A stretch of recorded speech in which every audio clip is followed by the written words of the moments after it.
Well, guys, welcome to a special Wednesday night edition of Talking Iowa Hawkeye Sports. We are live tonight. It's a Wednesday night.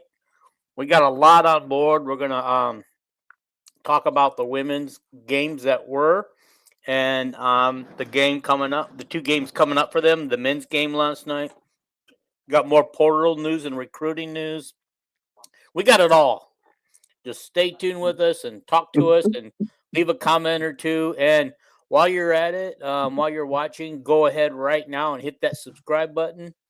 So might as well like it. Might as well like it too. Hit the like button. That helps the algorithm. Subscribers, it's working our way. We can get more subscribers and more likes, and I can find a sponsor and make this show look more professional and more credible. So do it and share it out, guys. Share it out. I mean, the views have been up after we went through a period of no views for a while. Not no views, but not very many views. We have really taken off, and the views are starting to come in. So, hey, we had 3 people to start the show, but I guess I bored them to death. We're back at 0. All righty, guys, to get you started, Kelvin wants to talk a little bit of recruiting news. I believe it's the women's recruiting, right? Or more? There's a couple other things. Okay. But you want me to roll with it? Yeah, go ahead and roll with it. Okay. First thing I was going to mention was not recruiting, was Addie Deal was Big Ten Freshman of the Week. Very deserving. Sure happy for her. I know Dean's very happy for her, too. And then Hannah was Big Ten Player of the Week, announced by the Big Ten. And then Hannah was National Associated Press Player of the Week. And then she was the United States Women's Basketball Association Player of the Week nationally also. Girls had a busy week. I don't know if you noticed that, but I put both Addie and Hannah's pictures up there for you. Yeah. But I'm very happy. You know, Dean, how much criticism them 2 girls took. Yes. During the season. It's like, it's crazy. Hannah's been a beast for 4 years. And they're turning on her. On her senior year, they were turning on her. Well, it's like the girl gets sure she's missing a layup, but she's getting hammered when she's missing, and people, she can't even make a layup. Leave the girl alone. You're gonna miss her next. You're gonna miss her next year out there. You're sure gonna miss her next year. Yeah. I'll guarantee you that. I wonder if anybody noticed how many times Michigan State tackled her and how many times Oregon tackled her. I mean, God, that girl having to fight through a lot of people. Yeah, bloody cut on her face and everything. Yeah, and no foul called. I wanted to mention a girl I'd never heard of before as far as recruiting. Iowa hasn't offered her yet, but she's from Cedar Rapids, Iowa. 5'8" guard. She's a sophomore named Bentley Dill. I guess her father's a doctor in the area or something, and she's putting up a lot of points, and she's been offered by Arizona State and Drake, and I wouldn't be surprised she keeps progressing. Who knows? She might end up at Iowa. So we got 2 visitors for Sunday's game at 1:00 on Peacock, Ohio State Buckeyes. One's got a famous father. She's Ari Peterson from Minneapolis, or the Minnesota-Minneapolis area. She's also a sophomore. in Why high don't you tell school. everybody who her father is? They may be curious. Adrian Peter. I was going to Adrian Okay. Peterson, the famous Minnesota Viking running back. I'm sure he might have finished up his career someplace else too. Originally from the University of Oklahoma, but she's 6'1" and she can dunk. She was 6'1" last time I seen her play, and she's not people call her a power forward or something, but I think she's more of like a 3 or something like that. But she is very fast, good leaper. She just isn't built like a power forward. Neither's Miss Volitsko either. But anyway, and the other one coming in is also a sophomore, and she's the phenom from Arkansas named Easton McCullough. And she's just a very prolific scorer. She's also a little bit on the lean order. Kind of looks like Pete Maravich or something for us old people. And me and Dean are old. And of course, we remember Pete. yeah, Pistol Pete. Pistol Pete. Yeah. And then what game was that last weekend? Who'd we play, Dean? Oregon. We had the Wilson sisters in. Maya, who's a 2020, she's a junior, and her sister Ashley Wilson. They're both the Wilsons from up in Minnesota. She's a 2030. 2030, I think, is an 8th grader. Yeah, that would be right, because I think 9th graders are 29. Yeah. That might be Maya that's pictured there. Well, I'm going to go through these pictures here because I don't know. I do know that this one's definitely not her. I mean, and that one's probably not her. That's Claire. That was the one you just did was Claire Stoops, and that's Ash. That's Claire Stoops, who I was going to mention from Zionsville, Indiana, and she's 2030. Also, Zionsville, Ohio. And she's no relation to the Stoopses, the Iowa Stoopses. Okay. So this must be one of the Wilson sisters, as was that very first picture I showed you. Yeah, the youngest Wilson sister has blonde hair. Okay, and it so also could be, but that could have been Brinsley Altenberg from South Dakota too. Okay. She's a junior in high school. She is a great player. Another guard. All these players are guards. What about this one? You remember her name? Yeah, that's Jurak. Well, not Jurak. Riak or something. This is Manuel's sister, right? No. This is not Manuel's sister. Okay. No, I think that's that's the player from Wisconsin who's a top 10 player and she's a year. I ain't got her written down, but she's like a year behind that Jada Soybert that just committed, or maybe they're in the same class, but they're from Wisconsin. Okay. I do know in the pictures that we got. She's a 6'2" guard. She's the type of guard that goes and plays at South Carolina, that overpower you. Yeah. And I know that too, that really Manuel's sister was there this weekend too. Not that I know of. Somebody put that out, but I never saw anything about her being there. She's 6'3". She don't look like that. She's tall and lean like her brother. Okay. Anyway, I don't think she visited. I seen somebody put out that she visited, but that's not true. And then we found out that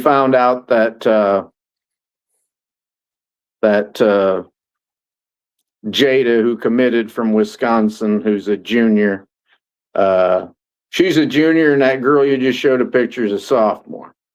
Okay. Jada's last name is Well, this Jada girl that just committed, she's shooting up the ranks. That girl's the highest ranked, 10th.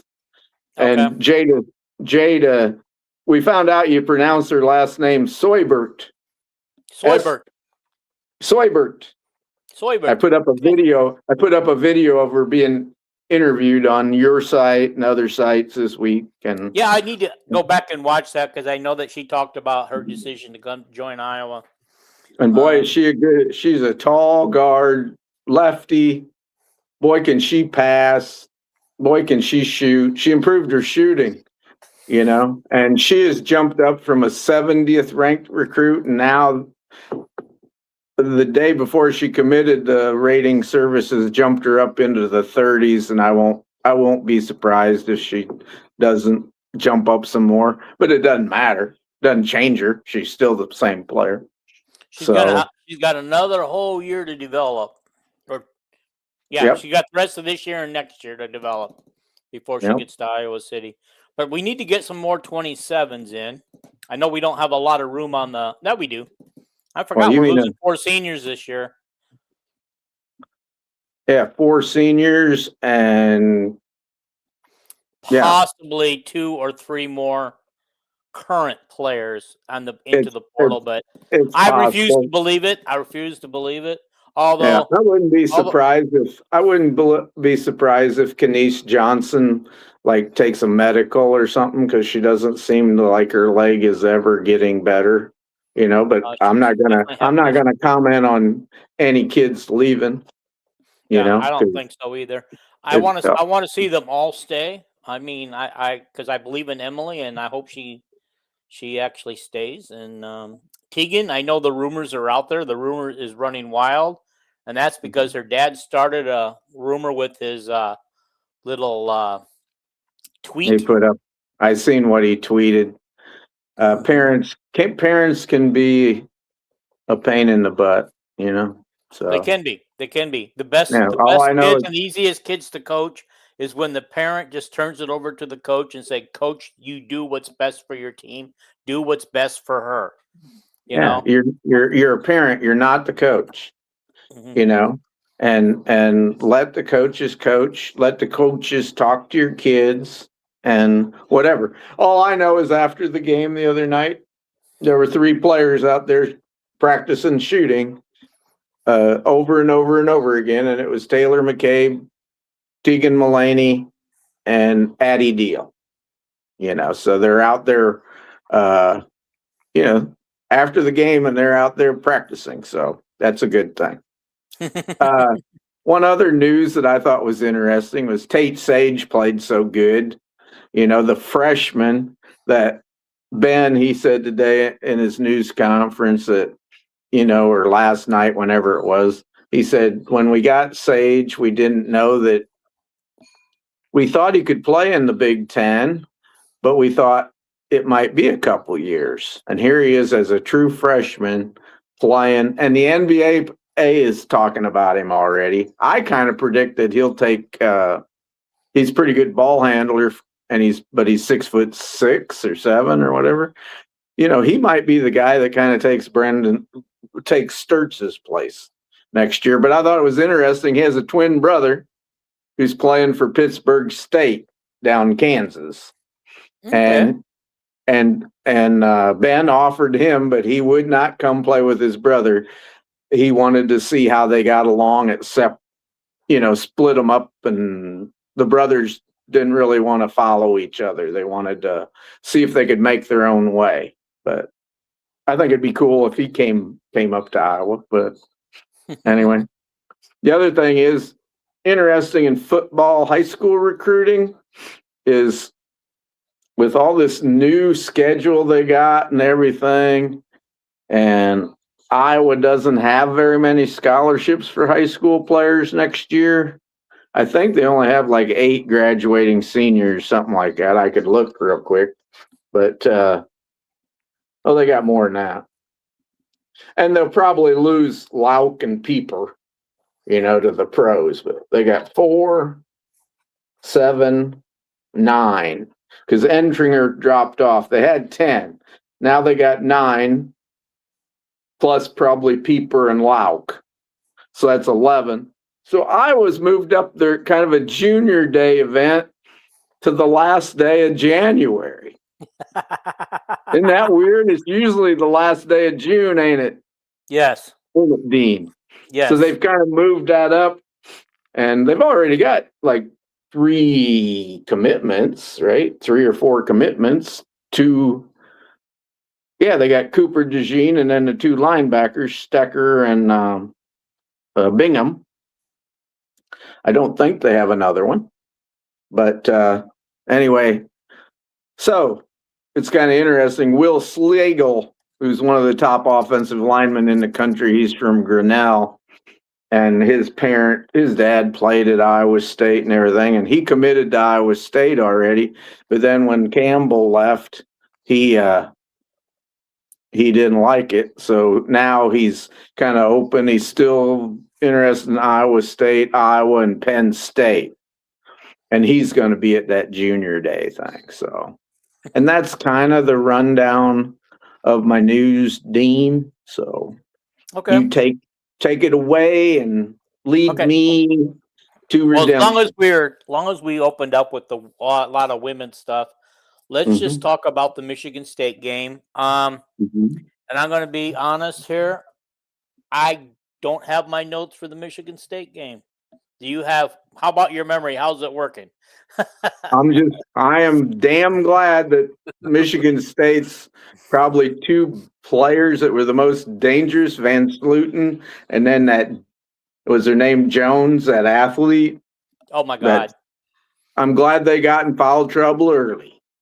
Yeah, because we won that. Yeah, we won that pretty easily, right? Yeah. You know? Yeah. No, the sad thing about it is Van Sluten. I mean, we saw the second half and what she could do and why she's their top player. And that Jones just ran out of gas. But she was killing us too in the second half. But did you notice these guys got in foul trouble in the first half, but didn't have one foul call on them in the second half? And with I believe it's 2 minutes to go in the game. They'd only had 2 fouls called on them in the entire second half, third and fourth quarter. That was either an adjustment by the officials under pressure from the other coach, or the Michigan State players knew that, hey, we can't foul. Well, I mean, the thing is they weren't getting called for it. They were pretty much manhandling our team. I just don't realize it. What is it about Iowa that everybody just thinks they got to go in and tackle us, hold us, hit us, elbow us? I've never seen such egregious fouls. And then in that game, I believe there was some traveling call not called in that game, as well as last night's game. But we'll get to that. And another advantage Iowa had, which Michigan State hadn't had her all year, is Halleck, who was the second best returning player on Michigan State. She got hurt, and I think she's only played like 2 games. So Michigan State had a little foul trouble, and then they don't have that girl, But that was a big win. Michigan State's a heck of a team, and you could see it that they are a really very good team, and they're pretty deep. So that was a great win, and yeah, we had Hannah scored over 20 points that game. I can't remember. I don't have that in front of me. Probably. I don't know. She one game she had 18 points, 8 rebounds, and 8 assists. Yeah. And so. Yeah, and then Ava. I can't remember if she had a good game or not. I can't remember if the chit chat, did she hit the long shot against Michigan State or against Oregon? No, it was against Michigan State at halftime. Okay. We were only up 4, and she threw that up there, or we were only up 3, I think. And she hit that and then gave us a 6-point lead at the end of the first quarter. That, to me, okay, this is bringing back some memories. Okay. So, outside of that being a great play, I loved it because, she took it and she just didn't heave it. she actually took the time when you watch the replay to set herself up in position to hit that, and it was all net. It didn't hit a rim or a glass and hit in or bounce in. Yeah. She just swished it. Yeah, I You put know? up. There was three different videos of it, and I put up all three of them. But the middle one, the slow motion one by the Big Ten Network, you could just see she shot it with one hand like you're supposed to. Perfect rotation on the ball, and everybody on the bench, including Jan, she said the ball was halfway there, and she says that's good. Like you know, Yeah, you so could tell, right? I it was love just that a Kelly beautiful. Levine It was came just off a, the bench at the end of the quarter and chest bumped her, and you yeah, know, Callie's yeah. Callie not getting the minutes that she wants, but Callie's still cheering her team on and all laughs and all smiles. Yeah, the whole the our whole bench is a family, you know. So Yeah, that's yeah, that's what makes us get recruits, and same way in football yeah. and other But I think sports. one of the You other things that Hannah has struggled with has been that step back elbow shot. Well, Because she's yeah, been, yeah, but she made a few of them or a couple of them at least in this game, and that one with 2 seconds left on the shot clock and hit that faded, step back shot. I go, oh my gosh, she probably. Oh, go ahead. Okay, never mind. She made it. Hannah said after the game they asked her about that shot. They said, "Describe that," and Hannah just looked. Hannah's funnier than heck, you know. And she She just is. says, I was in the zone like that." And Ava, she laughed, you know. But, Yeah, but you she see, was in the she zone. was all smiles. I mean, Hannah's been like, she's had like the weight of the world on her shoulders the last Yeah. few games, and after that shot, she was just smiling so much. Mhm. You could Yep. just tell. I hope this gives her the confidence to do what we all know Yeah. she can do. I just thought in that game, just about every player played good. We didn't play a lot of players, maybe only 8 of them. You know, I Yeah, think Houston and Deal and Hayes were the only ones I remember in this on the box score that played that were Strumlow, reserved. Strumlow. Oh, Tremolo played? Yeah, just Yeah. not a lot, but yeah. No, So we played and the 9 funny thing players. about it, yeah, funny is Strimlo was starting and getting a lot of minutes when Chit Chat was hurt, and then when Mhm, Kylie was hurt, she was getting minutes and starting. And now that both Chit mhm. Chat and Kylie are now both back and healthy and both playing very well. Well, um, and when Addie Deal can't make a shot, you're not telling Addie to sit down mm-mm. off the No, bench. You know, there's 4 for only so 4 from the many. There's 3-point only line. yeah. There's only so many bench minutes, right, Dean? Yes, yes. I mean, and we Unless all have foul our trouble favorite here. players, and it's sad to see Strimlo sitting on the bench because she has been very productive this year. It's sad to see Callie Levine on the bench. I mean, not that she's a world beater, not that she's the best player on the team, but I like it when she's out there. I love what she can do with the ball. She's really a We, good passer. She we really can all out. we all know that it's cyclical. You know, this week Stremlo could be a star. You know, uh, Mhm. you just don't know. You know, but Yeah, yeah. It'll happen, and it's just the same with Tegan Mullaney. There's just not enough minutes to go around anymore, but we know that girl can play, you know. I know that yeah, the very first game she ever got into this year, I think she had a turnover or something right away, and so she only had a minute or two in the game. And won the first game, the one where she rolled her ankle and only oh, played was two that very minutes. first? Yeah, that was the very first And game. it You're was a right. That's why bad she only. ankle, it was a bad ankle. So then she didn't come back for several games. Yeah, and I You think know. that hurt her. That hurt her. You know. Well, yeah, it gave Journey Houston the minutes, and Journey Houston played like the Yeah. best 6 man in basketball. Yeah, You know. Journey. Yeah, if just think if Tegan hadn't gotten hurt and rolled her ankle and missed so many games, Journey would probably still be on the bench. Yeah, Tegan would be playing all the time. But I yeah. believe in Tegan. I believe she can play. Yeah, opportunities will arise the rest of the season. Yeah. So it just and now the Iowa women go into it's like a death march of a schedule, right, Dean? Yes. Um. Yes, it's gonna be hard. They've Mhm. got Maryland on the road. Okay. And out of all those games, Maryland might be the one that they can beat, but Maryland's not going to be a pushover, and we're going to talk about Maryland. I see you got a comment. What does it say? He says it's from Collector's Dream, and hey guys, he's the one Hey that goes guys, out there and he's telling everybody to like and share our podcast. cool. Okay. And Thank you. subscribe. Thank you, collectors. We appreciate that. Thank you for helping Dean. Mm-hmm. Nice to get the jaded Soybert comment. How might you say Soybert? Soybert. Okay. He also said that. Okay. Yeah. So we're anxious to see her play when she gets to Iowa City in 2 years. Hopefully, I'm still alive and still doing this podcast. Shit. You'll probably be alive when her daughter comes and plays at Iowa. So. God, I'd be 100 and something years old. Jeez. I don't know. Well, it's possible that 25 years, however old you'd be, about 90 maybe.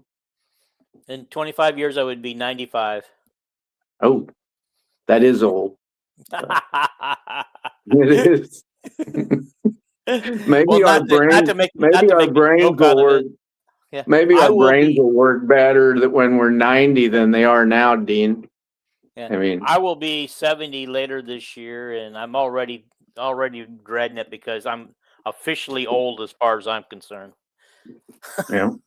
But you know what? Kirk and I for 3 months will be the same age. If Kirk can do it, by God, I can do it. And we're going to talk about that later about Kirk. I drug up something today, and it's some old stuff, but I'm going to dig it up anyway. Yeah, it's funny. Kirk's too old, but Signetti ain't. There's only 5 or 6 years difference, but Kirk is in a lot better physical shape than Kirk Signetti is. Yeah. But hey, I know that we're talking women's hoops here right now, but we got to give hats off to Kirk Signetti for voting Iowa 11th in his poll because he's the only coach to vote them that high. Most of them had him in the 16, 17, 18 range. Yeah, and he had a very well thought out vote. Somebody put up his vote today, and they said he should be the only voter in the AP.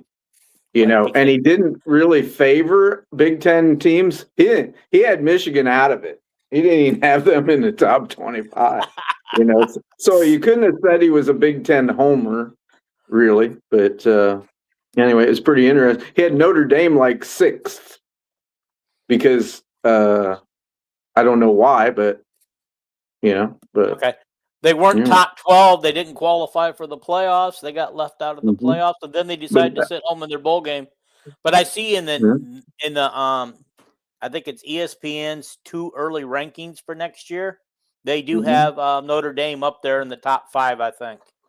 Yeah, but Signetti, I think, was voting as to, he'd watch these teams play during the year, and he voted where he thought what teams he thought were the best teams. Yeah, Nobody else would have Notre Dame that high. But honestly, coaches are probably better. I mean, but they get to see some of these teams through when they're scouting other teams and when they're scouting you, and so okay. But I looked at a lot of the coaches that voted, and a lot of them were very biased. If they were an SEC school, they had all the SEC schools, or if the coach was from the South, like the Navy coach named Ellsbury, I think it was. He was from Georgia originally, and he didn't even have Iowa in the top 25. So he had a regional bias, But and I believe you think Mark Stoops did as well. Yes, he did. He didn't even have Iowa in the top 25, and it's like, are you crazy? Maybe he has a vendetta against Iowa. Maybe he had Vanderbilt like 14th. It's like, and I don't have a problem with Vanderbilt being a notch ahead of Iowa as long as they're close, But good gosh, if Iowa ain't in the top 25, how could Vanderbilt be like 14th? But anyway. All right, let me go on to before we hit Maryland, I want to just give a quick rundown of the current standings as of today in the league. Maryland, as we will find out, does play. No, I'm sorry. Ohio State plays Indiana tomorrow night. So that record will change by the time we get to Ohio State. But anyway, everybody knows that Iowa and UCLA are top of the Big Ten standings at 7 each. Iowa 16-2, and UCLA at 17-1, Michigan at 6-1, Ohio State at 6-1. So yeah, Ohio State coming in, they're going to be rough. That's like we said, this is a rough stretch, guys, of games that we're in right now. I don't know. Yeah. And Indiana played in that big special tournament where Vandy beat Michigan, you know, and Ohio State played TCU and upset them. TCU was ranked 9th, I think, and so Ohio State was ranked 12th, I think, something like that, and they upset TCU. So that was a good win for Ohio State Buckeyes. So. Okay, yeah, I did. When did they play that? This weekend? Just a couple days ago. I wonder what it was. Was it a challenge or something? Because I messaged it, I was following it, and I messaged you, and I said, "Well, Vandy just beat Michigan." Yeah, and Vandy's 19-0. Yeah, no, I was just trying to figure out why we were stepping out of conference in the middle of a conference season to do It was this. some special little tournament. I don't know if it was for cancer or what. Did they put this together at the last minute, which is why they paired up Michigan and Vandy? No, they picked 4 teams that they thought were going to be pretty evenly matched, and Vandy only beat Michigan by like 3 or something. Yeah. You know, Michigan's and it was tough. both games were pretty close and very competitive. You know, at least it wasn't a tournament that invited UConn and everybody had to sit around and watch UConn beat somebody by 40 points. You know, so yeah. Okay, so here's the rest of it. I mean, the top teams in the league, as we already know, are Michigan and Ohio State at 6-1, right behind Iowa and UCLA. Michigan State, which we just beat, we gave them their second loss, 6-2. Illinois 5-3, Maryland 5-3. These teams, I think, are all on our 6-game stretch right now, right? I know UCLA and USC are, right? Yes, at the end of the month.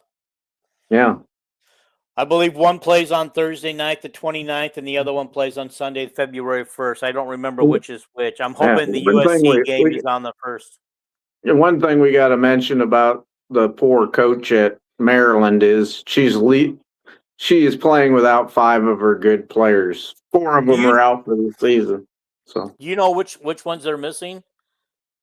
I don't know. I sent you the injury report, but to be honest, I don't even know the kids, them players' names. You know, but yeah. Okay. Well, we're gonna go over some of the Maryland people later here. Okay. Yeah. Anyway, we got Illinois, then Washington at 4-3. They're coming up on our pretty soon, right? I think. Or did we beat them already? Did you say Washington? Yeah, I don't think we played them yet. Okay. Wisconsin 4-4, who are scaring the daylights out of people. They're been in just about every game. They had a game last night, didn't they? And they almost. I think they have one. I think they have one tonight. I think maybe. I shouldn't say. I was going to guess and say Nebraska was visiting them, but they're the only team in the league so far to have 8 games. I'm sorry, 2 teams. So I doubt if they're playing tonight. They're probably on a bye right now. Okay. Okay. All right. Then Minnesota and Nebraska and USC all at 3-4. USC overall is 11-7, so they're not the team they were but they're missing Juju, which most people think will never play another quarter of basketball for college, and I don't know who they're missing another star player unless she's back. But I just heard somebody mention that they were down two of their stars. Yeah. Okay. Alrighty. Then Oregon and Purdue at 2-5, Northwestern at 2-6, Rutgers at 1-6, and I'd never thought I'd see this. Indiana at 0-7, 11-8. They have always been right near the top to the middle to the top of the pack. And Penn State at 0-8. So, nationally, Big Ten teams are UCLA at number 3, Michigan at 7, Iowa at 10, Ohio State at 12, Michigan State at 13, Maryland at 15, Nebraska at 24. I think I got them all. Okay. Oh, Washington at 25. So that's not, Okay. Claretta Scott King Classic, followed by UConn burying Notre Dame by 37. That's by Rick. I'll say Rick's. I'll just say Rick's 2, I guess, or Rick's the I. Sorry, Rick, if I messed up your name, I'll just call you Rick from here on out. Yeah. All right, let's talk about Maryland. As we already said, they are 17-3. They're 6 in the Big Ten, 5-3. Of course, Iowa comes in at 16-2, 7-0, first place. Maryland's losses are to Illinois, but we already know Illinois is a good team. They lost by 3, 73-70. They lost to number 19 Ohio State, 89-76. And that game, I looked it up, was at home for Ohio State. And then, of course, UCLA, 97-67 loss. Gosh, I hope UCLA doesn't do that to us. Well, like I said, you gotta say that Maryland's missing a lot of players. So yeah. So only 3 losses. Only 3 losses is pretty good. Yeah. Well, so. let me go back to getting some of this other stuff out of the way then. I'm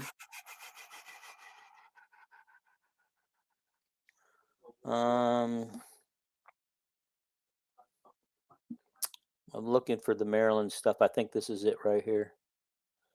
That's Ohio State. What do I have them there for? Oh, here's Maryland stuff. So I can't even begin to say this name. Olachi Kaminawa is their leader at 17.2 points a game. She's played in all 20 games this year, so she's still around. She's pretty unstoppable. Is she their center? I think she's a great rebounder and scorer, but I'm not sure. But okay. I know On Three's write-up was saying how great she was as far as what percentage of rebounds and scoring she does for them and all that. I should probably go in and pull that On 3 article up. I did read it and I meant to take some notes. The next person that they got in line is at 13.1 points a game, but she's only played 7. She may be one of the injured ones. Kayleen Smickle. Yeah, I think she's one that's not playing. But. Yeah, okay. And then this one's played 20 games, so that's definitely not one of the ones that's hurt. At 12.9 points a game is Yarda Garzon. Look, all these names look like they went overseas and pulled all these names from overseas. Well, I think Garzon's one of the reasons that Indiana's not good. I think they paid her to go to Maryland and leave Indiana. A couple girls that went portaling, I think. Okay. And I think Garzon was one of them, if I remember right. Okay, these next 2 girls, I remember their names very well, but they've only played in 18 games, so they might be 2 of the girls who were hurt. Addie Mack and a girl with the last name of Poffenbarger. I remember her. They're each averaging over 10 points, close to 11 points a game. Then you got another 20-game player. So far, it looks to me, Ozzy Momadu. I wish they had the little charts there that help. But she's averaging 18.1s a game. Leah Bartolome has only played in 4 games. And so only You other can tell person to by play in all 20 games is Myra. Gosh, Bokioko.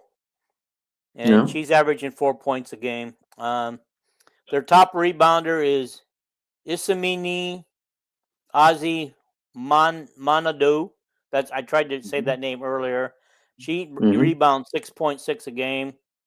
Poffenbarger is their leader in assist litter at 3.2. Steals.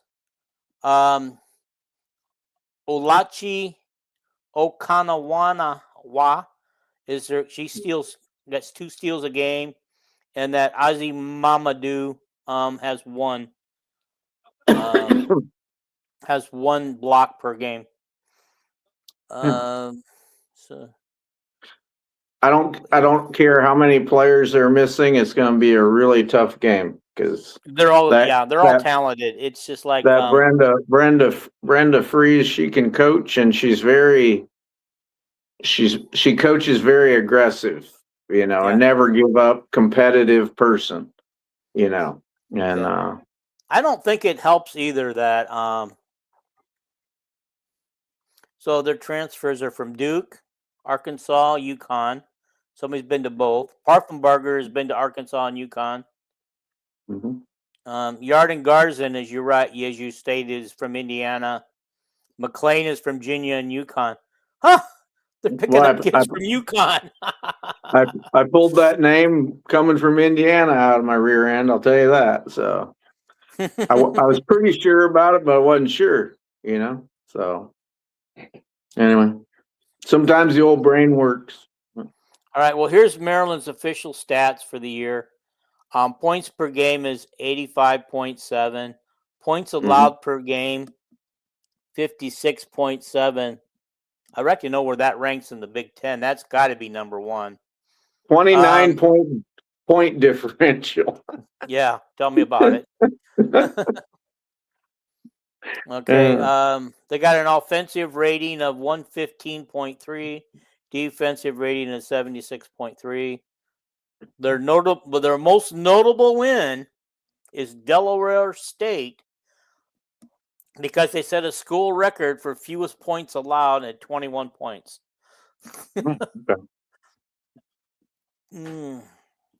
Okay.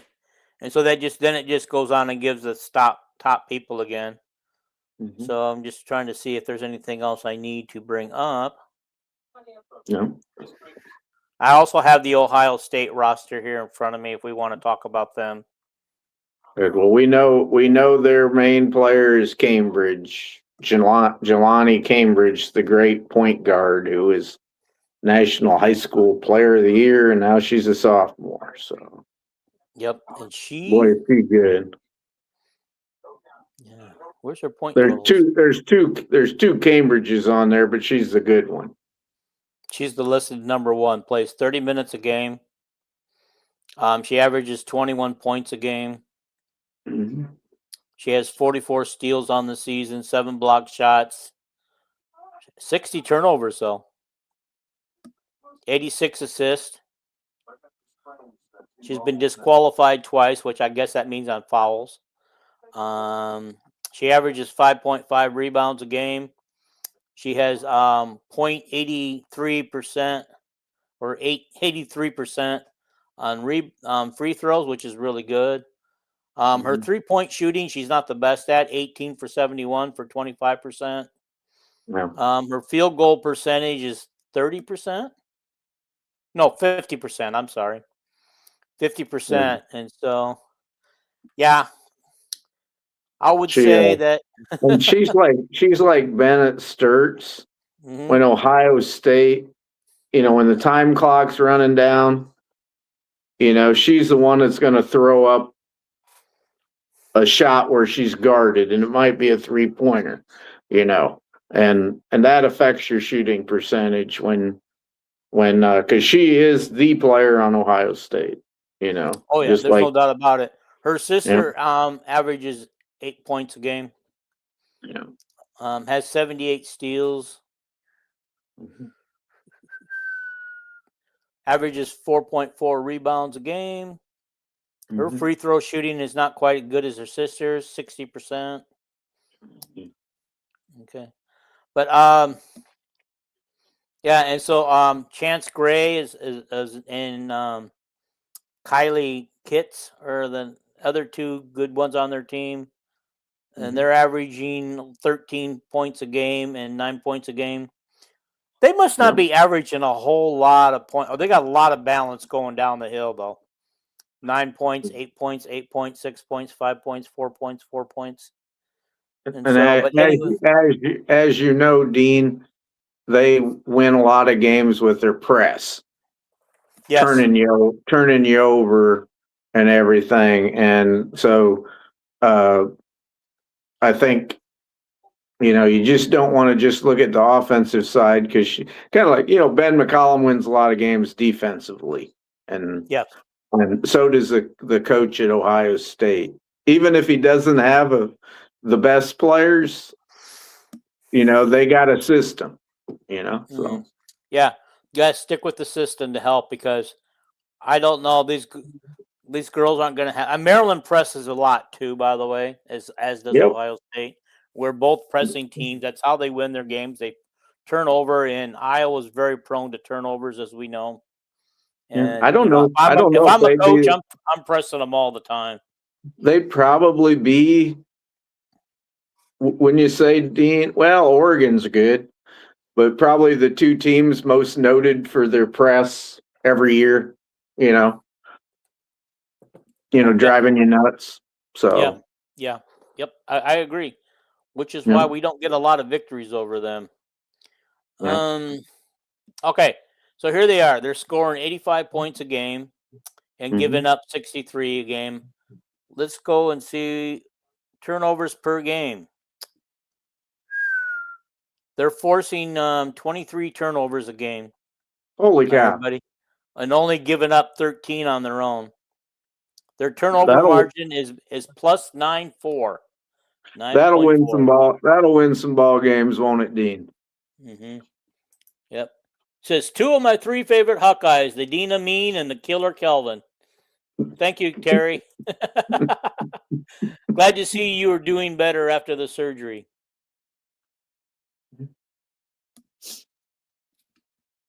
I'm just going to leave it there.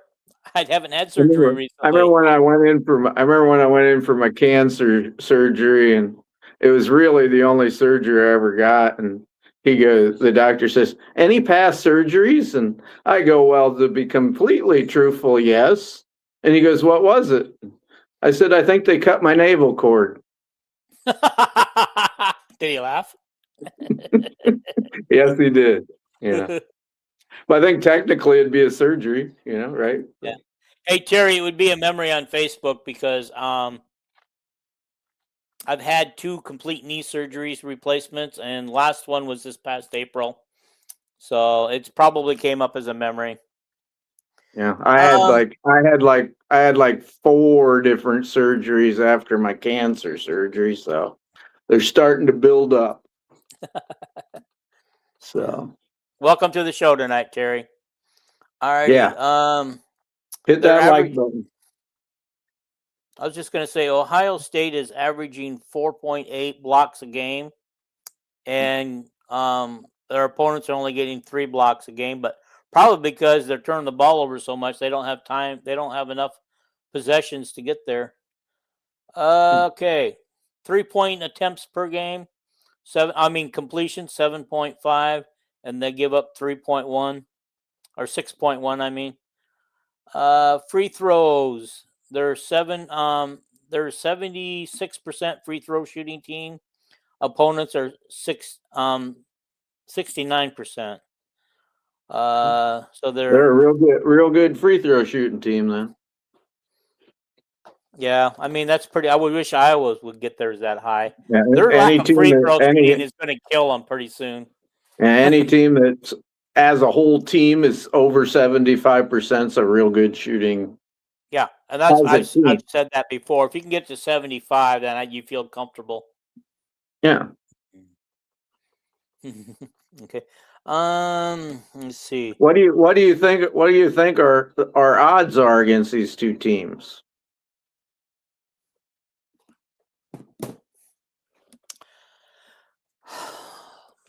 It's going to be tough. We have to against both these teams. We can't do it. We got to come up with a way to beat the press. All right. We can't have chit chat like she did the other night. Bring the ball up and get buried in a corner somewhere, because you notice every time she took the ball to the side, she was having people all over her and nobody came to help her. Yeah, she can't pick up her dribble either, and she ain't like Caitlin. Caitlin would get double teamed and trapped, and Caitlin was 6'1". Well, Chit Chat's 5'4", whatever she is. Mm-hmm. It's a lot harder. I should get duck underneath them people and dribble her way out. Yeah, this is not Three Stooges basketball. No, but Caitlin, when she would get double teamed and trapped like that, she would just usually find a way to create a foul. They would draw a foul off of somebody. And I'm kind of worried about Addie has really progressed, but I'm worried about her dribbling in the open court against a press. She is kind of careless a little bit. Well, that's just she's young yet. Yeah. Last year I was terribly concerned about Stremlo, who turned the ball over a lot. Stremlo this year, I have more faith. McCabe and Kylie Feuerbach were not good ball handlers their whole career at Iowa, and this year they're pretty good. Yeah. So you're right. The press against both these teams, I think we're going to win both games, but I may be biased. But I just think Maryland's hurt, and I think Ohio State's like a two-person team. I don't remember the name of the other girl, Gray or whatever her name is, but it's Cambridge. Cambridge? Yeah, it's Cambridge. We better put Kylie Feuerbach on Cambridge. And when Kylie if she gets in foul trouble, we'll stick. Chance Gray's the girl you're thinking of.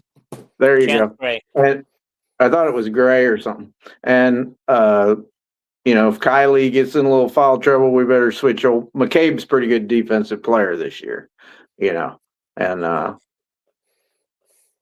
anyway. Okay, so Chris wants to chime in on Ohio State. Jelani Cambridge shot at air ball from the free throw line on Sunday. Yeah. Well, she's still probably leading the Big Ten in scoring. So yeah. Okay. Chris also says the other sister, Kennedy Cambridge, couldn't get off the bench at Kentucky last year. Well, she's playing every game this year. She's just kind of if you watch her, and she's their fourth leading scorer. Yeah, like I said they only got like two players. I'm really, but the coach is so good with his press, and the Cambridge girl that ain't that good is just kind of she's a gal that for this team is doing the dirty work. She blocks some shots as a off guard small forward, what the heck ever she is, and she digs for rebounds and she's pesky. And people like that are still valuable, even though they're not, she is like I'd say she's like 1/25th the player that her sister is, but it is what it is. So, let's move on. Oh, I never gave you odds on what I thought. I'm not going to call this. I don't know if they're going to win or lose these. They could go 2-0, 1-1, or 0-2. It could go either way. I'm going with 2-0, and I'm sticking with it. Maryland's got so many players hurt, but what Maryland does is their coaching. And Ohio State, like I said, they have two really good players. And Cambridge is an all Big Ten type player. She's like Miss Prince out there in Nebraska. She's that type of player. I think she's about 5'8", something like that. But very athletic. She plays taller than 5'8". Alrighty. and Cambridge girls are but again, what Ohio State has is a coach. You know, Brenda Friesen, the coach there at Ohio State, they play this system of pressure, which is like Tom Davis's press. You can play above your talent level. Yeah. You know, I just glad we're playing Ohio State at home because I do not like that coach for Ohio State, and he I don't either. kind of reminds me a little bit. I mean, I like Izzo and respect him, but I don't like the way he intimidates ref. Well, that's what that coach does for Ohio State women. He intimidates refs. he to me, he coaches a lot like the guy at Iowa State, the men's coach. He coaches a lot of grabbing, slapping, scratching, and none of it gets called. And none of it gets called. You know, it's like Ben McCollum said today. We try to play great defense with our hands tied behind our back. We're not taught. Our hands are only used in the passing lane, pretty much. You know, but the Ohio State coaches like Austin Blogger or whatever his name is at Ames, just very. It's like being coached by Terry Brands or something. I don't know. Terry Brands doesn't coach his boys to be that aggressive. but Terry Brands, what I don't like about his coaching is about his whole technique is wrestling is hand fighting. Oh, God darn it. Make some shots. He talked about that slapping in the face. Well, all wrestlers do that, you know. You pull at the head guard. You go down across, trying to make them blink. If they can blink, you can get a single leg. Yeah. I see we had a comment. Yeah, it's Chris again says the Cambridge girls are actually fantastic people. I know their dad and their oldest sister Jordan. They set the all-time assist record at Vandy last year. Yeah, I don't doubt it. Yeah, the older Cambridge girl was at Vandy. Okay, all right. Well, let's talk. Let's move on. She might have hurt her knee or something. Go ahead. Let's move on to the men's game last night against Rutgers, which I was very, very upset with. I let it be known in our group chat. Fortunately, I did not go public with my comments last night. That stuff that's behind closed doors. You know, we ain't gonna. Why even mention it? You know, that's true. Why should I? Yeah. But, yeah. Alrighty, so let me bring up. I might have said something really stupid in the text thing. I don't know, but anyway. You did, but I forgive you. Okay. I apologize if I did. Oh, it's fine. I didn't take it personally. We're all okay. So we win this game. I forgot what the final score was. I don't know. I'll just guess 69-63. I don't know. 68-62. Oh my God, I came close. I had no clue, you know, but yeah, just falling back on the Cambridge girl, tore both ACLs while she was at Vandy. Yeah, okay. That's what I said, I think. Yeah. Okay, so this game starts out rough, starts out slow, you know, and I cannot figure out why we get off to these slow starts. Rutgers is a team, and I'm sorry if everybody disagrees with me. This is a team we should have come out of the gate very strong and just manhandled them from the beginning and had them wagging their tongues, you know, by halftime. But as it is, and I do have there is a huge free throw discrepancy, although Jason said that there wasn't. Let's see. I'm going to use the one you sent me. Okay. I don't know. Okay. So free throws. Oh, you didn't get the whole thing on there. You cut off all the Iowa stats. Oh, there it is. All righty. Their free throws were 19 for 24. Ours were 13 for 16. You know, but we did hit an 81% free throw percentage. So that I'm happy about. And one thing you got to throw in there that, our free throws started coming up at the end, to approach their number of free throws, but that's because they were fouling us to stop the clock. That is true. When you're ahead at the end of the game, you're going to pile up some free throws to kind of catch up. Well, Jason, you said 19 fouls per game. What is the actual foul count? You're right. I don't understand. It says 19 each. But the discrepancy I'm talking about is the 19 for 24 and our 13 for 16. They made more free throws than we were actually allowed to attempt. Yeah. And I think, like I said, and our attempts rose at the end of the game when we were ahead and they'd have to foul us and we'd have to go shoot a 1-and-1.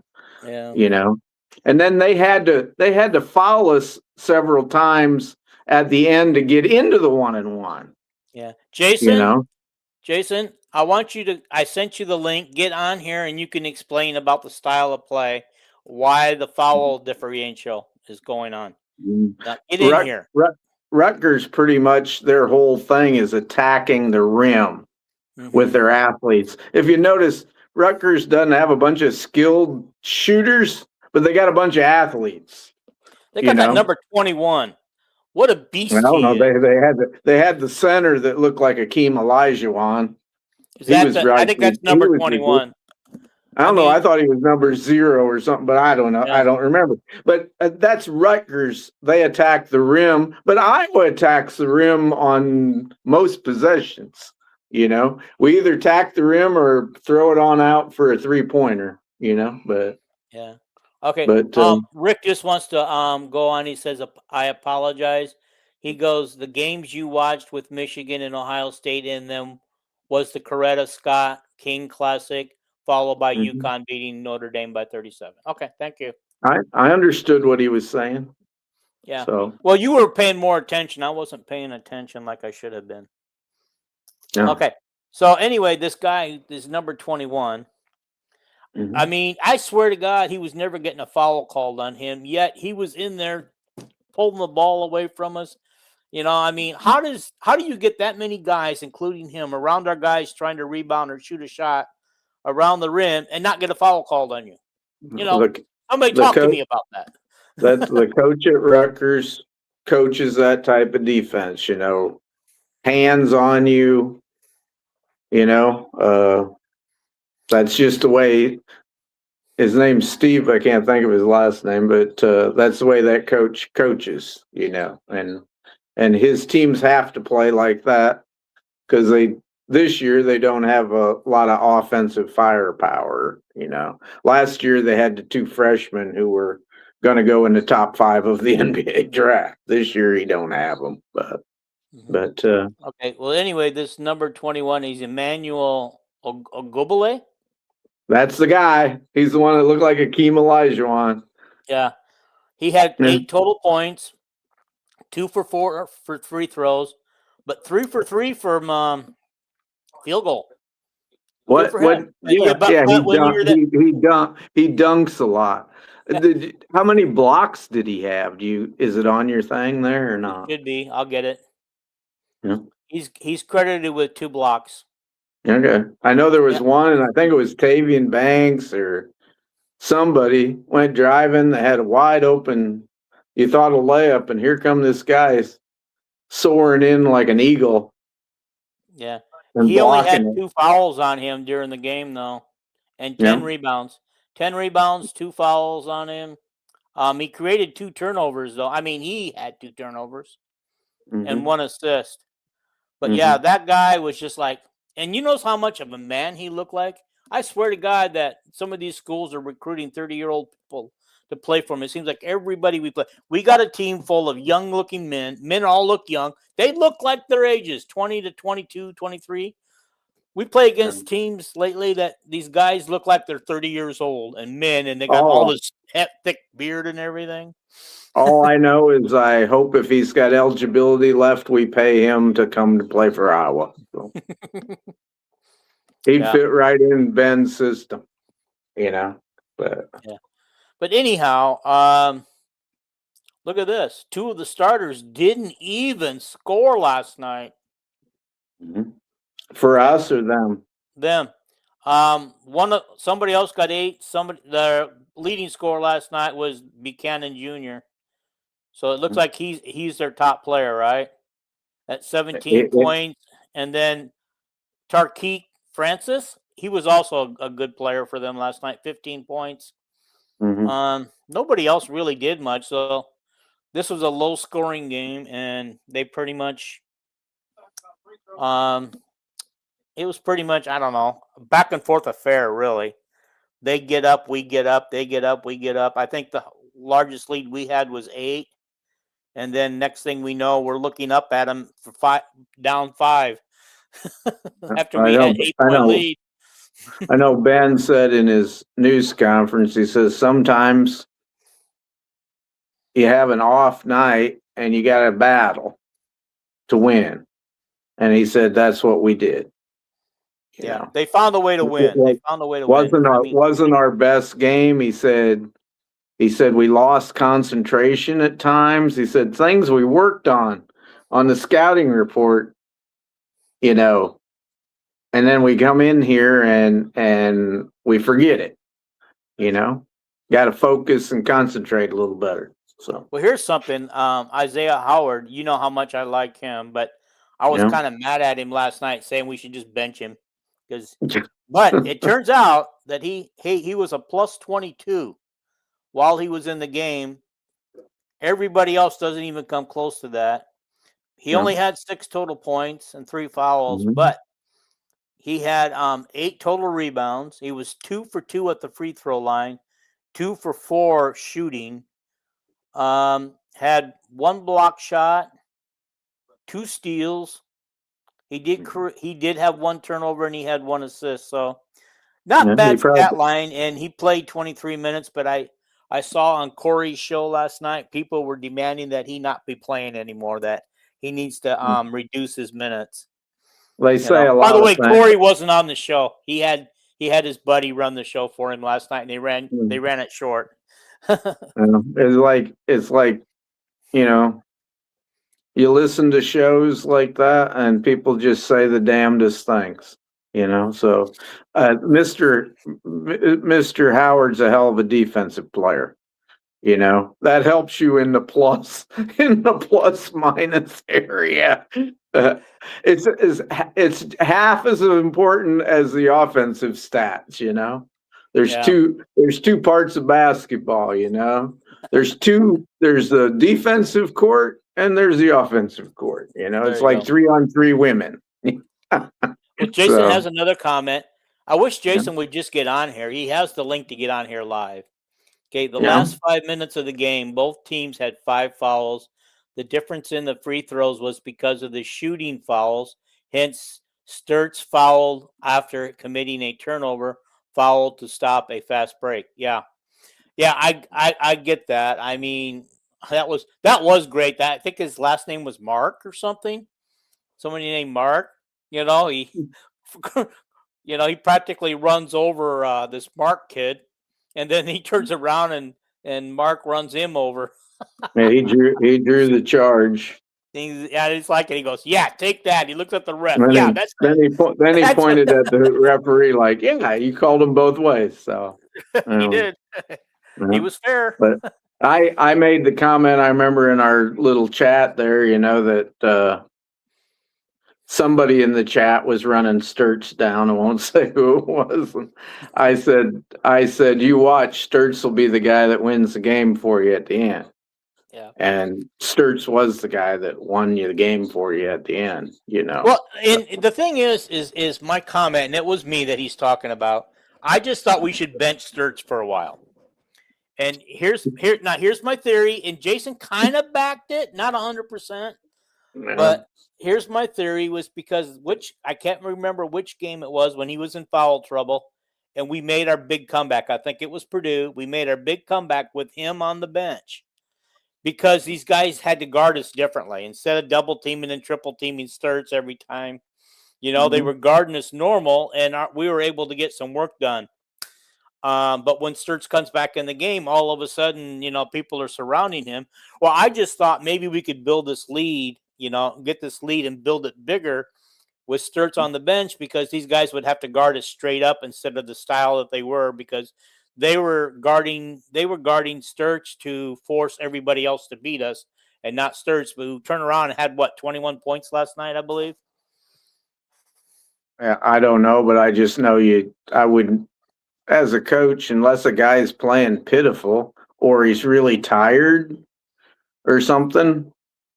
I ain't benching Larry Bird. I ain't benching Caitlin Clark. I ain't benching Brandon Sturts. I get it, but sometimes it's a strategic move to throw the defense off. You don't want to. You get them you get them on the bench for a little bit to throw the defense off because that the defense is geared to stop your number one guy, right? It's like Nate Stanley's the only good quarterback we had at Iowa there for a while. Let's bench Nate Stanley because we only got 100 yards in total offense in the game the first 3 quarters. No, I think we better leave Nate in, and that's the way I think, and I think most coaches would think that. And another thing Ben said is a news conference, if you guys listen to it or whatever, he said, my team is very tired. We've played a lot of games in a short period of time, and we had the flu 1 week. And he said, I guarantee you tomorrow our players are not touching the court. We are going to rest, and he said when he was talking about lack of focus and concentration, he said, I think the guys are just tired, but anyway. Wait.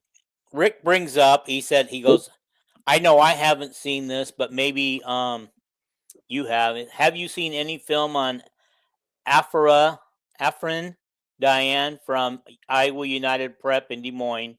He signed with Houston as the number 1 recruit center in the nation. 7'1". He's ridiculous. Yeah. So Houston must have paid him a lot of money because that's somebody that you would think that Ben would be going after. It was Calvin Sampson who was famous for paying players when it was illegal, So yeah, they're getting good money there. So yeah. Okay. All right. Well, anyway, I wanted to say that Sturts had 20 points last night. He only had 1 personal foul against him, and that was that late one. He drew 8 fouls, though. Look at that. He knows how to get fouls. He knows how to draw fouls off of people. And that's something else we were talking about is how does he get fouls off? But he did have an off night of shooting, 0 for 6 from the 3-point line. His free throws were 4 for 5, 8 for 21 overall. But can we talk about the freshman of this game? Mr. Sage? Yes. Thank you, Jason. Yeah, I knew it was Purdue. I had to think about it for a minute. Yeah. Okay. Tate Sage, 5 for 7 field goals, 4 for 6 from the 3-point line, 3 for 4 for free throws. He only had 1 rebound though. He had 2 personal fouls, but he drew 4 fouls off of somebody. 17 points, 2 assists. He did have 1 turnover, but he had 1 steal. And he was a plus 12. He had a couple blocks. Did they give them to him? Let me look.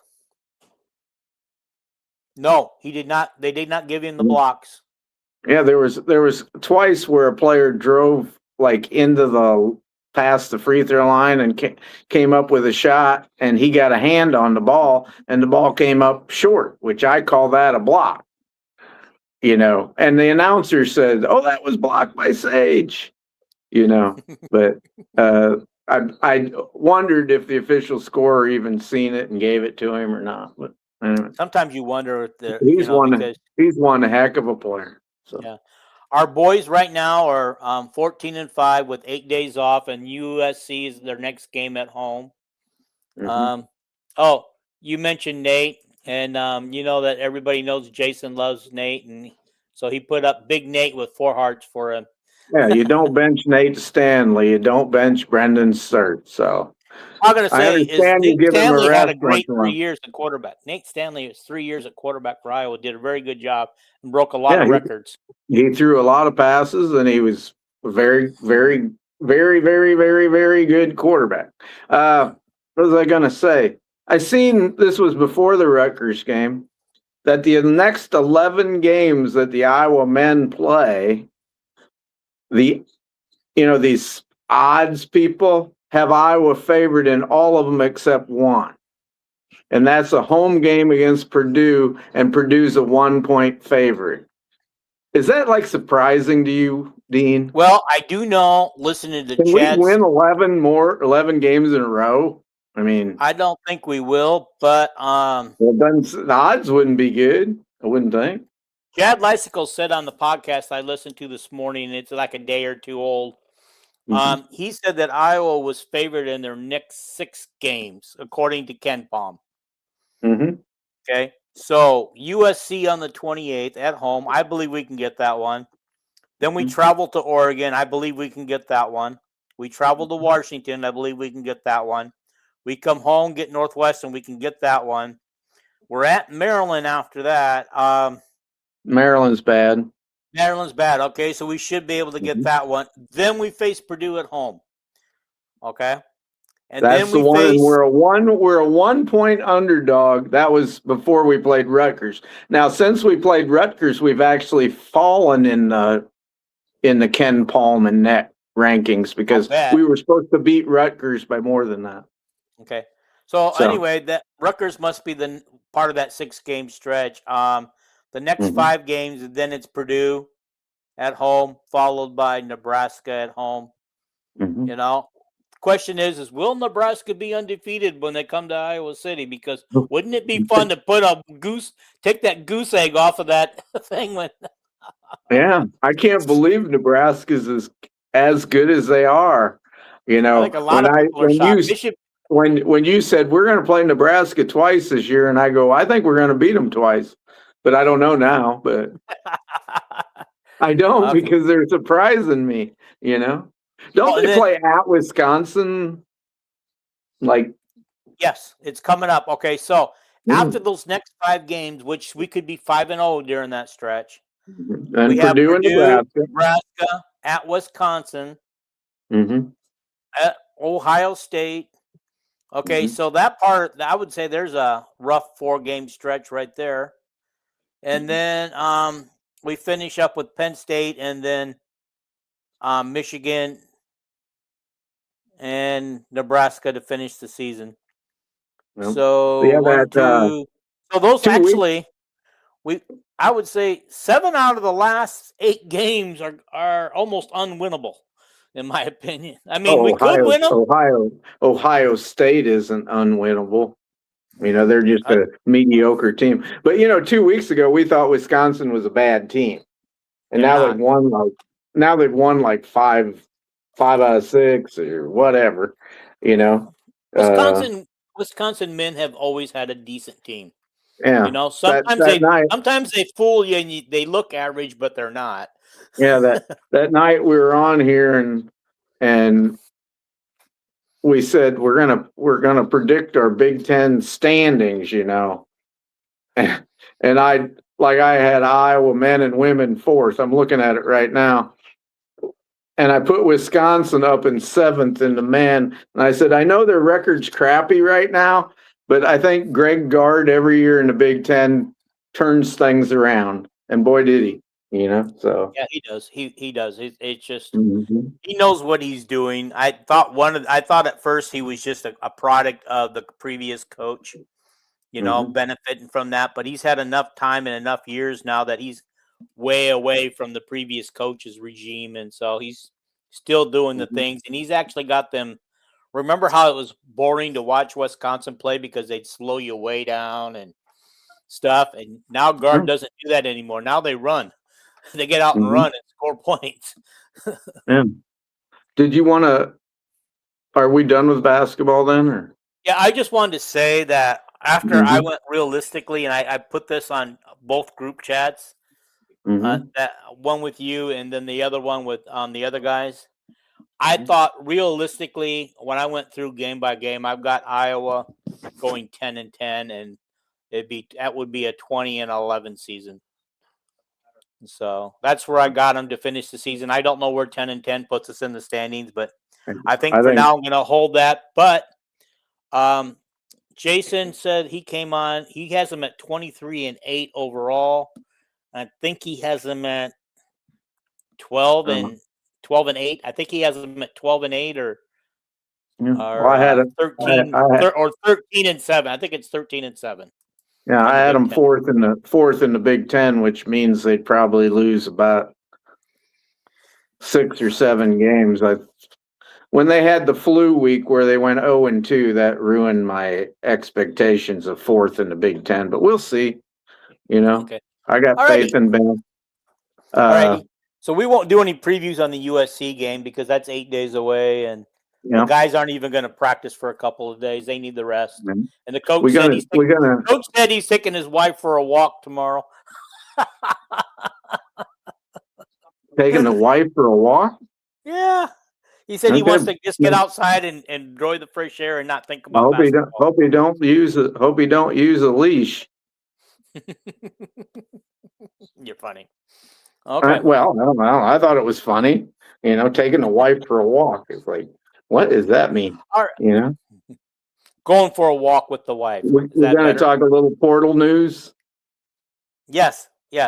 But first, before I do, I listened to a podcast that you may have listened to it already that Chad Lysico did with Beth Getz. I know that bits and pieces came out, but I listened to the whole thing this morning, and it was done back at the bowl game, so it'd been a while. And I thought a couple things struck me.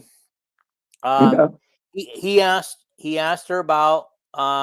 He said that Kirk said that he expects to sign an extension. He asked Beth about that, and she would not come out and say it. All she would say is we do want Kirk to retire here. He and I are always talking to see where we're at with each other. He says, yeah, we may tweak a few things in the contract, but she never once said extension. I think she wants him. I'm just reading between the lines. My feeling is she wants him gone when this contract is over, the current contract.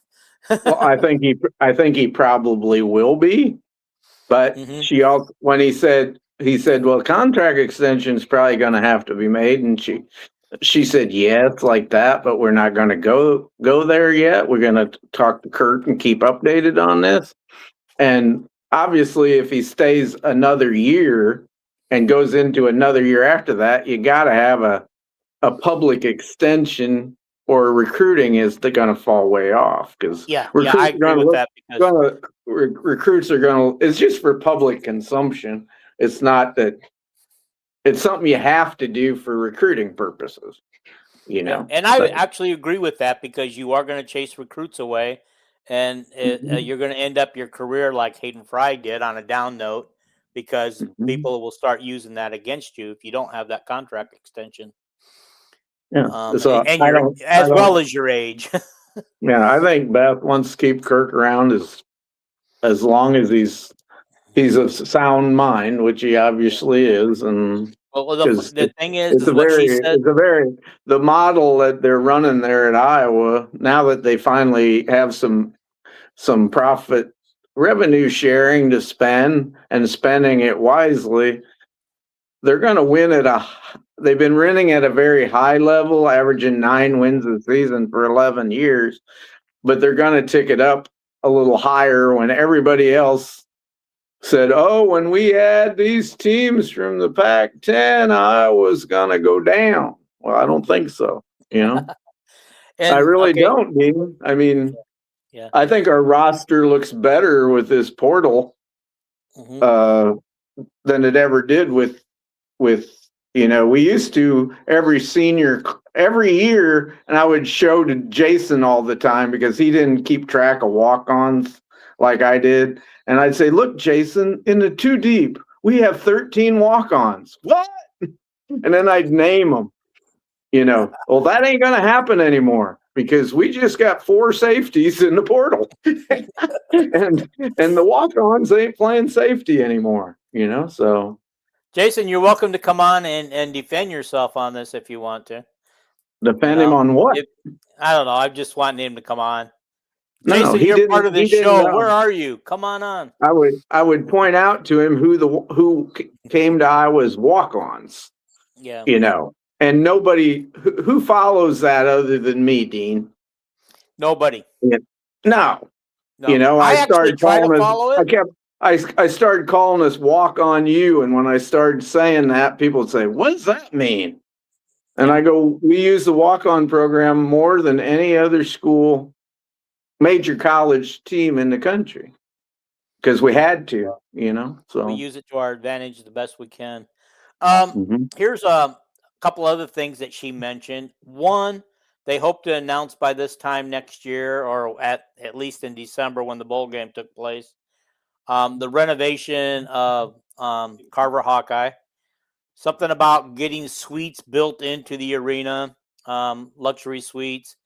And I don't understand this. They said the concourse was built for hot dogs and snow cones or whatever, ice cream cones and stuff.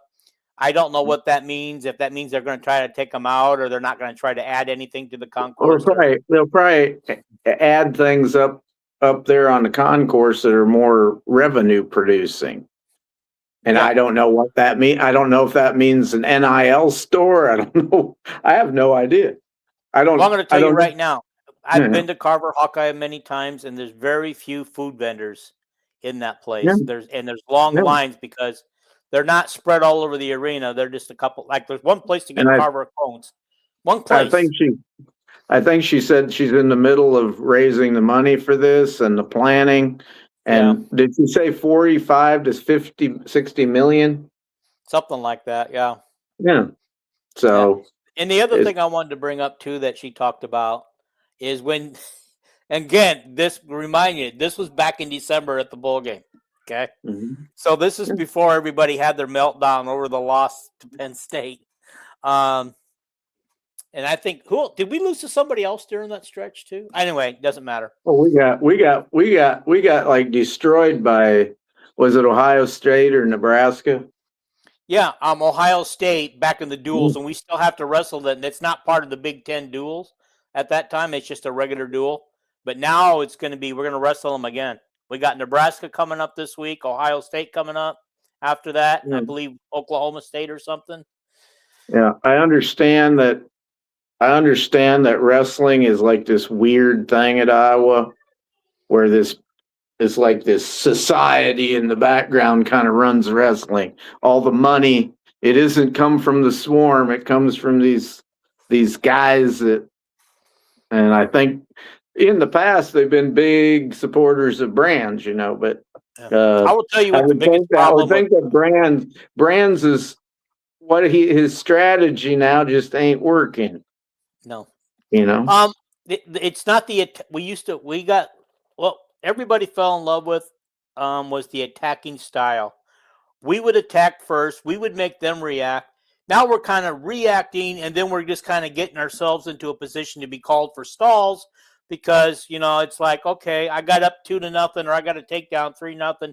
Now I'm just going to try to stall my way through this, I think it just seemed like the last, I don't know, 4 or 5 years have been Brands' kind of strategy was, hey, let's go get these wrestlers for 1 or 2 years that finished 4th in the NCAA from I don't know what school. They got one guy from Wartburg, they got guys from Tennessee, Chattanooga, and stuff, and they come in. And that's how he thought he was going to beat Penn State or compete with Penn State. Kind of a shortcut. Well, when Dan Gable would get a transfer once in a while, like Kistler, Tom Ryan, the crazy guy from Oklahoma. What was his name? He was exciting, but weirdo. John something. I can't think of John. No. Brinzer, Ray Brinzer. Okay, all righty. He was like the Rico Chiapparelli of Oklahoma. Just the weirdest takedowns you ever seen. You never knew what he was going to do, and he had his freaky curly hair, and he looked like a kid that was into chemistry or something. Yeah. But, But I mean, but it's anyway, just that. but Gable would get them guys, just a few of them once every 3-4 years. But the Gable way was getting guys that were ultra effort, ultra built, they weight trained, they were in the best shape of anybody, and they attacked, like you said. Mhm. And I think guys don't Brand's attack doing a little anymore. short. Yeah. What? I think we got one wrestler on the team that attacks. Ferrari. He attacks, Yeah, but and he's he hurt. attacks from he attacked from his knee. I think I did not if know you that. watched him in the last meet, Hmm. about halfway through the second period, all of a sudden he started like, "What is wrong with my leg?" I'm afraid he injured his quad like Cade McNamara did that year and Caitlin did last year, and I don't think he's going to wrestle for a while now. But Okay, from well, what we'll I find hear, out. We'll see when the wrestling lineups come out for Nebraska this that week. that quad thing above your knee, it's nothing you can rush back from. It's Okay, that's too bad if we lost him because he was actually the only real wrestler we have left after Drake Gaiella is, yeah, we had he's bombed this year. How does a guy 2 national runner-ups 2 years in a row end end up being, like not even ranked anymore? He's not even ranked in the top anymore. Yeah, we had a couple guys that I thought beginning the season, gave a pretty good effort, but the rest of them, it was like, this is not Iowa wrestling, and I don't want to be a complainer, but No. But anyway. okay, anyway, getting back to my question, Chad kind of asked about Branch. Of course, she dodged that one too. Saying it'd be based on performance, and we'll look at it as a whole, not just as a season and stuff She's like not that. gonna So she's not gonna Branch throw ain't going somebody nowhere. under the bus. I just want to She ain't say, gonna I just she wanted to ain't say, gonna throw some coach under the bus that's in the no, middle of the season. no, she's not. She did First of she all, that did was a she dumb did question by Brian Chad. she did Brian Ferentz, but that was the President Wilson doing that. Yeah. So And I agree with you. And twice, I mean, just from her answers, when she said we'll look at not only the season but as a whole, and evaluate at the end of the year, his job is safe. As a whole, he's done well at Iowa. he says to her, with Coach Ferentz's age, are you thinking about having a short list, in case he retires next year or something? And she just says, I got a short list for every coach that works under me. Because Yeah. I might have to. She says that's the job of an AD to always be prepared. Yeah. Like, duh. Well, he was trying to get her to say, well, are you going to hire from within, or are you going to do a national coach search and stuff? And then he used the example at Iowa State. She's gonna do a full blown search. Yeah. But anyway, he he used the Iowa State coach leaving for Penn State. And fact that within the hour after the announcement that they had their new coach in place, and she says, well, obviously Jamie knew what was going on ahead of time. We may not have known, but he knew in order to have that in place already. He had that ready to go. Yeah, he had a lot more than 1 hour to get ready because, Campbell, it was all over the news for 3 or 4 days before Campbell went to Penn State. The Pollard had a minimum of 3 or 4 days to say, hey, I better get on this. But he probably had it figured out, way ahead of time. But okay, anyway. So let's finish up with talking about our portal news. And I got a couple, since our last show, I got a picture of, I think, of our last 2 signees or commits. I don't remember where we were on the last show, but we Phil a cut or whatever his name, the punter. Mm-hmm. There he is. Yep, he's right there. Left-footed punter. Yep, and then this one, Cody Haddad. Yep. His dad actually played. You're going to give us some information on these guys? Yeah, his dad played, and then actually, he's probably like George Kittle. He gets a lot from his mother because his mother is the daughter of Hall of Famer Ed O'Neill, who was Oh, a really? Penn State linebacker, and I think wasn't he with the Detroit Lions forever as a NFL linebacker. And Haddad's dad was in the NFL he played in 2 NFL games, but he was on NFL rosters for several years. Okay. But so what do you know about this guy? We know that he was at Ohio State I know last year. I know quite a bit. I know quite a bit because Iowa kind of wanted him out of high school. He's from St. Ignatius in Ohio. And he's kind of if you watched his high school film, you thought you were watching Riley Moss, because he's about Riley Moss's size. He runs a 10,900 meters, which is Riley Moss speed, probably. It's real fast, and he'd kind of throw him in there with his ball skills. He'll jump up his weight. He is a basketball player with a great vertical, and he's got these great hands. And he's 5'11", 176, they say, which I don't know what his real weight is right now. But he plays real taller than that because he has a great vertical. And he'll jump up and catch a ball. He's looking at the receiver and the ball's coming from behind him, and he'll jump up at the last minute and backhand and catch the ball with one hand. Very talented guy. He can play wide receiver, cornerback, cash, safety. He was supposedly a safety at Ohio State. He left Ohio State because Ohio State, spends millions in the portal for an All-American safety from someplace else. And he's got 4 years left, but he can kick return, punt return. He's kind of that type guy that is like a Cooper DeJean, Lutmer, Nestor, Aiden Hall, who retired from football at Iowa, and Riley Moss. These guys that have ball skills and good speed, and he's got 4 years left. And then he's got a brother, Trey, who's a junior in high school this year. So, he could come to Iowa next year. He's a wide receiver. He's taller. He's like 6'1" or something. But I haven't seen any track speed on him. I seen his high school tape today as a sophomore, and for a sophomore, he looked good, but, I can't swear his brother's quite as good as him, but I'm sure his brother, who has good offers already, I'm sure is going to visit Iowa now, I would think. Well, is he a transfer portal person, or is he still in high school?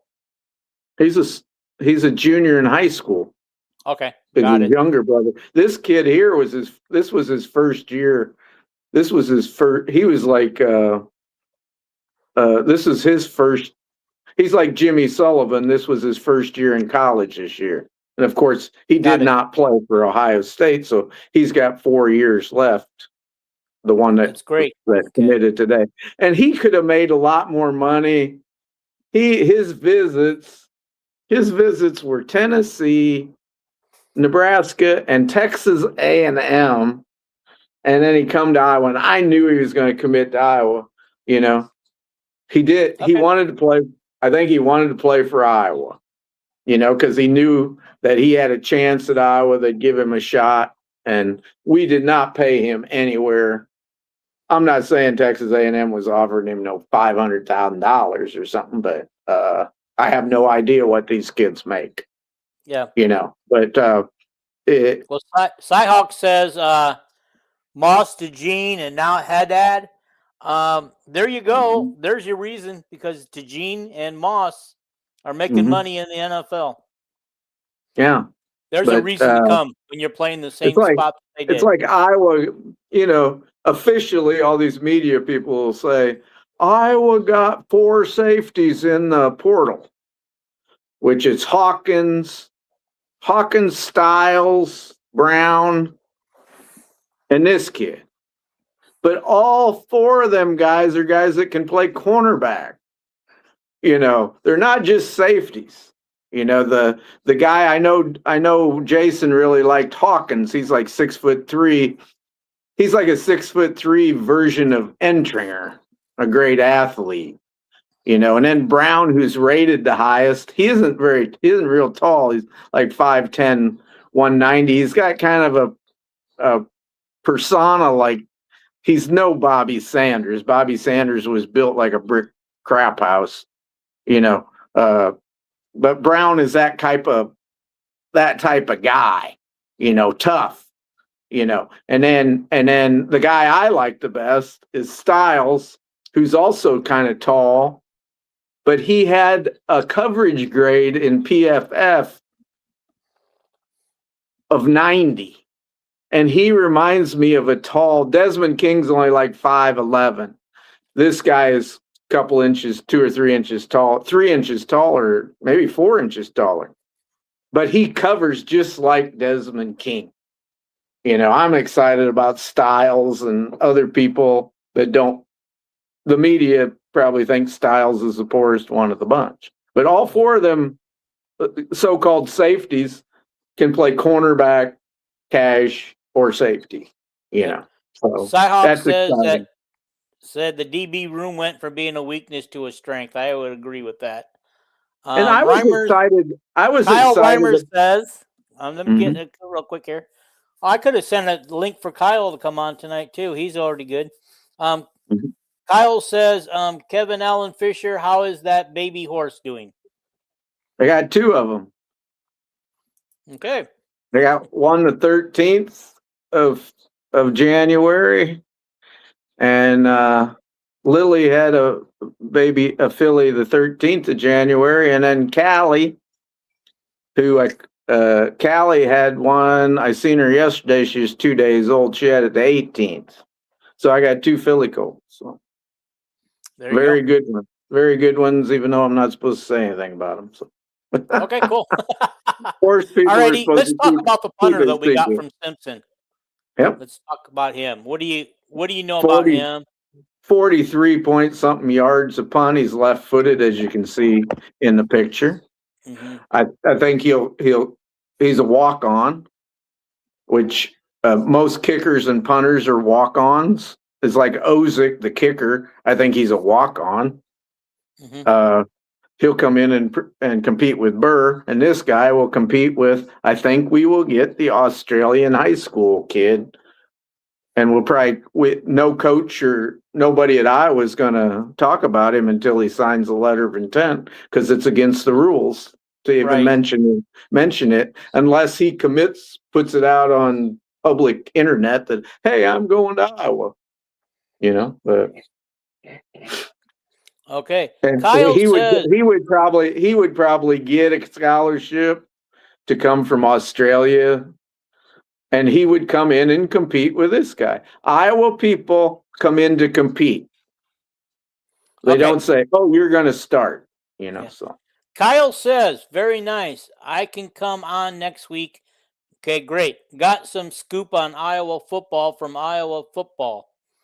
Well, Kyle, cool. You were right on your you were absolutely right and correct on naming Jada Soybert as our new women's recruit. Do you want to share your scoop now with us while we're still talking football, or do you want to wait until next week when we put you on the show? Well, we're going to be on Sunday. So we're going to be on Sunday. Yeah. Yeah.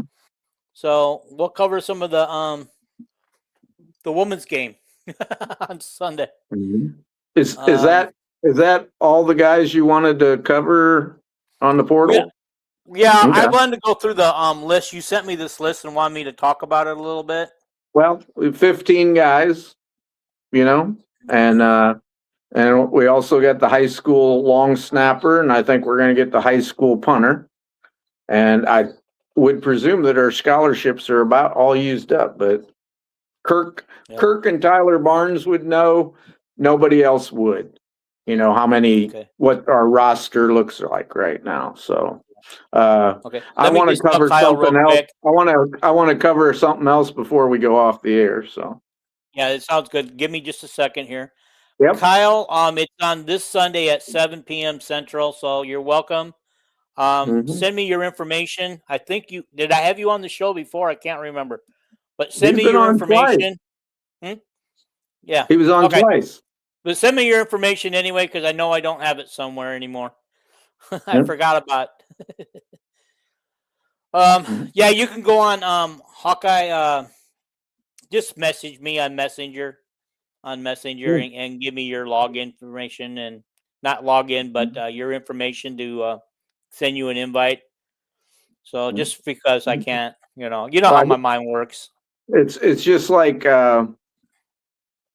Entringer leaves, right? And Brian Allen leaves, and they get a lot of money to go Hmm. someplace, right, Dean? It's like Yes. it's like the NFL system. The Chicago Bears have a safety who is great. He's from Penn State. I can't remember his name. Jason would know him. And his rookie contract's running out. Well, the Bears probably is not gonna re-sign him because he's probably gonna cost $10 million. Iowa chose not to give Entringer this huge amount of money and Brian Allen this huge amount of money. And we brought in four, probably six players with that money. Oh, You know, absolutely right. that's how you roster build in the NFL, and that's how you. It's like the Denver Broncos are probably not going to sign Raleigh Moss back because it's a big chunk of money. You can't do that. You can't. You can't. You can't have a bunch of guys on your team using up 10% of your salary cap. Yeah. You know. So it's well, you ever seen the movie Moneyball? Well, hell yes.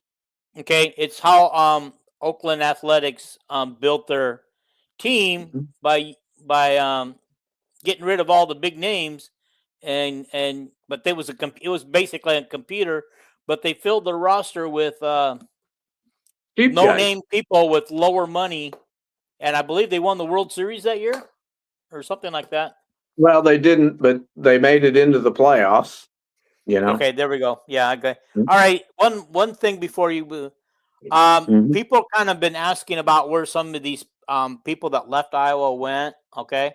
Mhm. No, Jackson Stratton has not ended up anywhere, so I don't know what's going to happen with him. Stratton, I commented to a lady, I think on your site. She goes, Yeah. "Well, Stratton, she didn't go no place." And I go, "Stratton is very ill. Mm-hmm. He's been ill all year. He can't keep food down, lost a lot of weight. So you just pray that don't worry about the kid going playing football. Just pray that he gets better health Yep. wise. Yeah. You Okay. know, All right. Cornerback C.J. Bell went to Connecticut. Running back Terrell Washington Jr. committed to New Mexico State. Kale Koloric went to South Dakota. Safety. I was actually looking forward to seeing him. I was a little he's a good disappointed on player. that one. Yeah. Defensive end Brian Allen went to Vanderbilt. Wonder how he'll do there. Cone Ettinger is Oh, another safety. his bank account will look very good, Dean. Yeah, And he's a damn good player. yeah, he Go is. ahead. Yeah, he was being counted on next year, as was Cone Ettinger, who committed to Louisville. Mhm. Running back Jesse and Pattern committed to Michigan State, and of course, everybody knows about Reese Dakin going to Michigan State as well. Mhm. Um, yeah, I would say 1, 2, 3, 4. Those last 4 or 5 people are chasing the money. The others are Yeah. chasing playing time.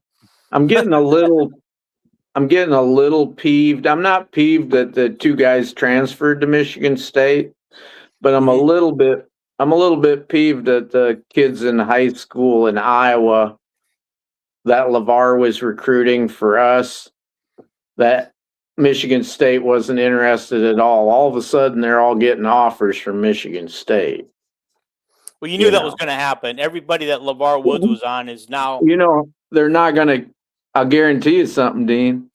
He ain't Mhm. gonna get none of them. But it kind of pisses me off a little bit, you know, to that was all the background. Michigan State don't know nothing about these guys, and all the background's done on Iowa money coming to Iowa camps.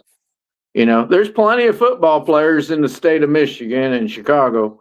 You don't need to go to Odebolt, Iowa, Mhm. and talk to Yeah. Cooper DeJean's brother.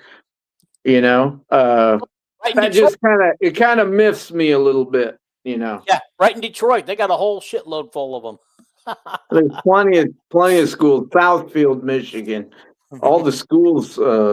There's plenty of schools, and Michigan State gets a lot of players out of Ohio and every place, and Chicago's always been a good town for Michigan State. But that just kind of miffed me a little bit. I still love LeVar, but quit it. Oh God, I caught myself doing this, and I think I've seen Kyle Kluber do this on his show a lot. Yeah. I just reminded myself of Kyle Kluber. Anyway. Kluber, I sent you a little thing today. He goes, I think Dakin left because he wasn't going to punt anymore. He goes, Dakin's first year he punted 66 times, and last year he only punted 40 times. Which is actually only 33% of it reduced his punting by 33% of tries. Kluber was kind of joking, but it was the point what Tim Lester and Mark Gronowski could do for you. That we were successful on third and fourth down, and we didn't punt as much. So that's a good thing. No, and that's a great thing. I mean, not for a punter, but it's a great thing. And it's pretty sad when your punter the last few years was getting the most yards in the game than anybody else. And it's like, really? Okay. Goes to show you what an offensive line can do too. So. Okay. Cyhawk says Caden Proctor felt like he was settling on Iowa, and then Iowa lands the Joe Mort Award. Poetic justice. Yeah. Would we have won the award if we had Caden Proctor? I don't know. I've watched him. He's not that great. I know, but he'd have been a lot better player under Kirk. Yeah, he'd have been a lot better player because he'd had to work harder, or he'd left. If he didn't want to work, he'd leave. Is he coming out for the pros for NFL this year? Because he's eligible. Oh, he'll be a first round draft pick. He's in the NFL draft. Before the season started, he was supposed to be like the 6th, 7th guy picked in the draft. Now he's in the 20s because he cannot pass block. He'll probably be a guard. Well, I guess NFL people know more than I know, but when I watched the games he was involved, I just thought, man, I'm glad we don't have him. It was like people were saying he was supposed to be first team All-American, and I watched Alabama play, and they're keeping their tight end in to help him pass block, to chip on players. If you're an All-American, we didn't need anybody to chip when we had Brandon Scherf pass blocking. No. Tristan Wirfs didn't need Hawkinson helping him pass block. Alrighty. Let's do this. I know you wanted to say some other stuff. Why don't you wrap us up? I just have one thing I want to do. So okay, why don't you wrap us up with that? Oh, okay. The thing I wanted to do is we were doing position groups, and a quick one I could do tonight, since we're all done in this position group. We've done all the offense except wide receivers, which is it's got my head spinning on wide receivers, who's going to play, because nobody knows. We all know that Vanderzee's playing. Hey, stop for just a second. Just stop for a second. But we're not going to do wide receivers. We're just going to do running backs, because that'll be quick. Yeah. All right, no problem. Just stop for just a second. Cyhawk wants to know what happened to Nick Brooks out of Cedar Rapids. He went to Texas, right? And then he left there? Yeah, he played at Texas, the school he transferred to. Did he transfer to Georgia or Tennessee? He already transferred. But anyway, he played at 5 different high schools, a different high school 5 years in a row, junior high and high school 5 years in a row. He committed to Iowa, decommitted, then committed to Iowa again. Then he went to Texas, and he played some as a true freshman at Texas, went in the transfer portal. And he went to another SEC school, Tennessee or Georgia, I think. But he's going to be on his 7th school in 7 years. So that's his story. Oh, he's going to Alabama. Alabama. He'll pass block better than than Proctor, I predict. He's sure like 6'8" and weighs about 350, 60 pounds as a freshman. I don't know how ambitious he is, but he's got way longer arms, much more of an angular pass blocking type guy and he's a left tackle. So, All right, I'm gonna let you finish up now. okay, Sorry we're just about going to do the interrupting. running backs, and you can chime in on the running backs. But I Yeah. foresee the running back room this year being a four-headed monster. I really do think that that L.J. Phillips from South Dakota is going to be the best one. If I had to pick my second favorite one, it'd be the guy with the best hands on the team and the biggest guy, and the guy that's the most like L.J. Phillips, which is Xavier Williams. And then you got Moulton, who ran for 800 yards almost in what, 2/3 of a season? Mm-hmm. And then you got McNeil, who's the phenom. So there's four super running backs in that room. And then you got Brevin Dahl, who was injured and just pretty much played on scout team when he was not injured. I don't know how good he's going to be. I know people love him because he's from Iowa, and maybe he'll be great too. I don't know. He's a great in a 100-meter dash. And then we have Braden Jackson, the walk-on, who's Fred Jackson's boy, who has been very impressive in practice as a freshman walk-on this year. He's going to be very good. And then the other guy is the guy we brought over. He helped us in scout team because remember this year when we had four running backs hurt at the same time? We needed, and Brevin Dahl was also injured. So we had this guy we thought was going to be a pro safety named Olante Dean from Florida. I forgot about him. Big time recruit. I think he's your son because his last name's Dean. But my last name is not Dean. It's my first name. I don't know, but it was funny anyway. Okay. Anyway, and he's a great athlete.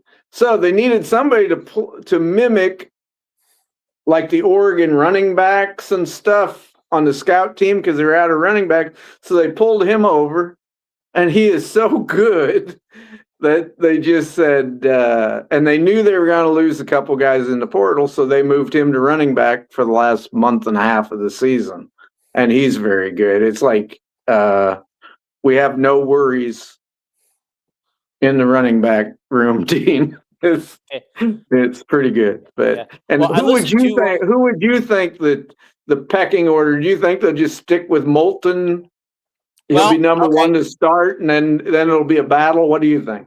Well, that's what I was thinking. I was thinking Moulton would be the number one guy, and then the next three would be battling, like kind of like this year, just kind of like taking turns, and whoever's got the hot hand will go. But Moulton would be the number one guy. But I was listening to earlier this week, Lockdown Iowa, and he went with his two early predictions for two deeps, and he put L.J. Phillips as number one. 5'9", 225 pounds. Is that like a bowling ball look or a pop machine? What? I think it's more like a Jazzy and Patterson type. Oh, runner. Good God. Jazzy and Patterson weighed like 200 pounds. This guy's 5'9", 225. Did you look at his tapes, Dean? I have not had a chance to look at his tape, but I imagine that he can bowl right through the line and just rush right through a line and give him a little hole. He'll do the rest. I know Jason would help me with the name, but there was this guy that was the number one pick for Oakland, Genty. I think he was like, Genty, I think he was in the Heisman running. Was he at Boise State or some? He's from Boise State, and he ended up where? He's first pick for the Oakland Raiders this year. How did he do? I know the Raiders kind of sucked this year. So Oakland didn't have a very good. They didn't have a very good running game. Hopefully he'll be with Mendoza in the backfield next year. But that's who this kid reminds me of. I know it's ridiculous. Are you predicting Mendoza goes to Oakland because?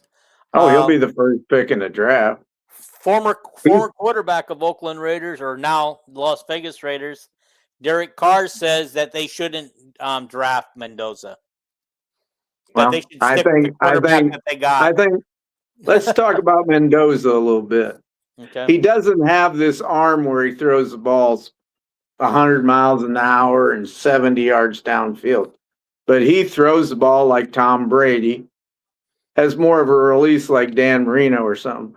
But this kid can run, and guess what?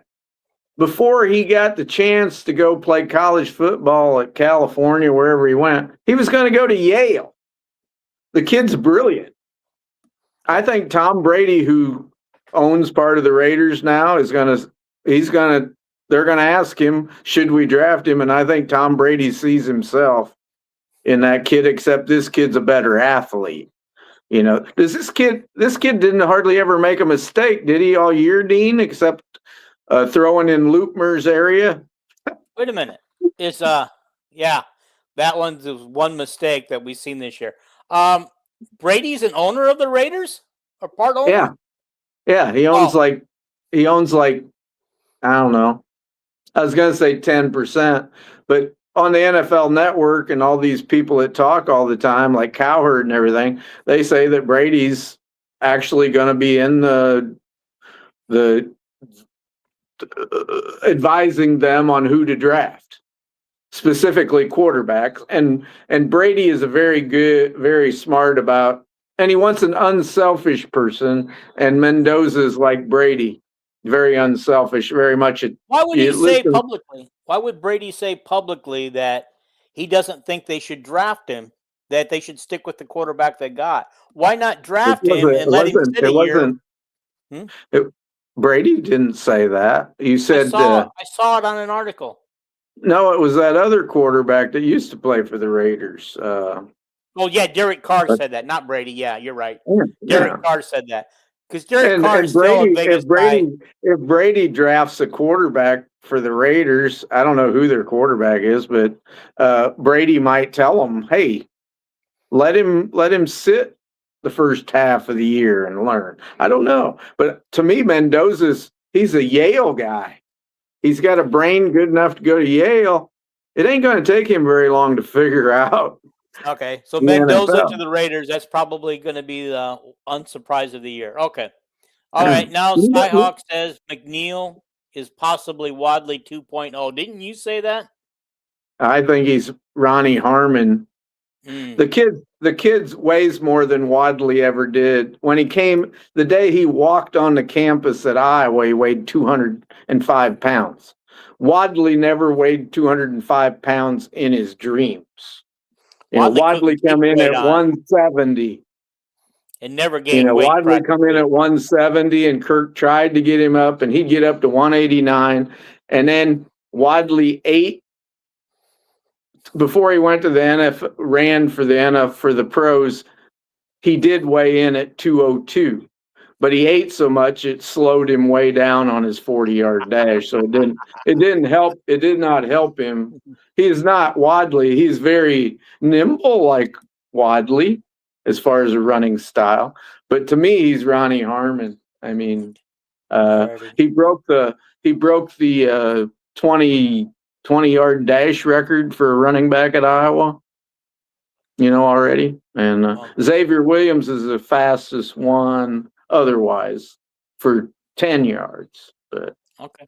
All right. About Cyhawk says Fred Green plus 25 pounds. Who's Fred Green? Fred Russell. I don't know. Fred Russell, and then there was Sean Green. Yeah. Maybe he's combining Fred Russell, who was 5'4", and with Sean Green. That makes sense.